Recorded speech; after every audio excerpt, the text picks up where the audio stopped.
Yo, what's going on, guys? About half an hour or so ago, Cam Whitmore was traded to from the Houston Rockets to the Washington Wizards. It was tweeted out by Shams Charania. I will read you right here the exact details of the transaction.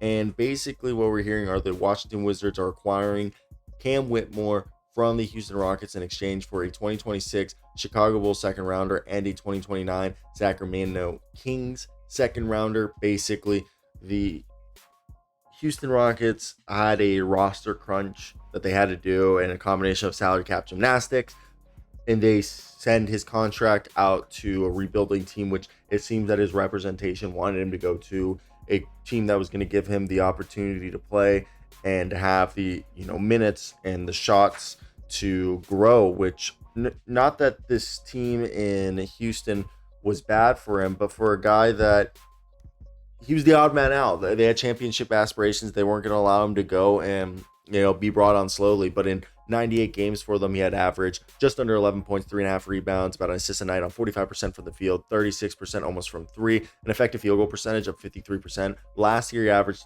lower than his rookie year, 9.5 points, 3 rebounds, 1 assist a game on 35%, almost 36%, and almost 45% from the field.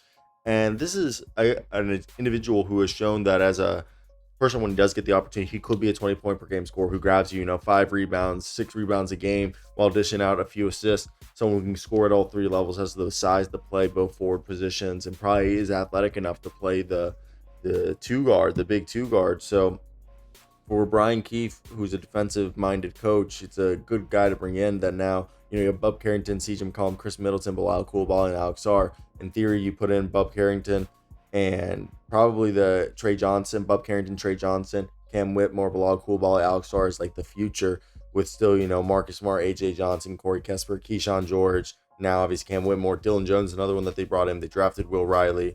They have Justin Champagnie, Kelly Olynyk, and Rashawn Holmes.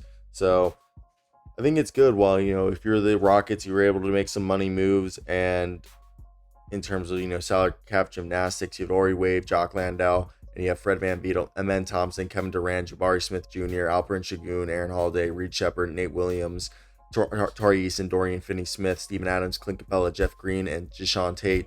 So to me, it was just all about figuring out how to, be compensated for a player who was obviously on his way out. And this is the best way I think they could have gone about it.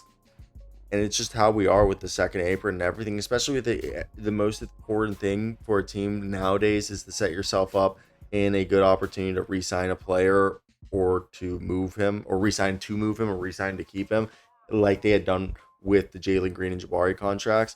And obviously Cam Whitmore was not going to fit here, so you just had to do it. And Washington gets a former first round pick who was his 5-star recruit on a discount bargain.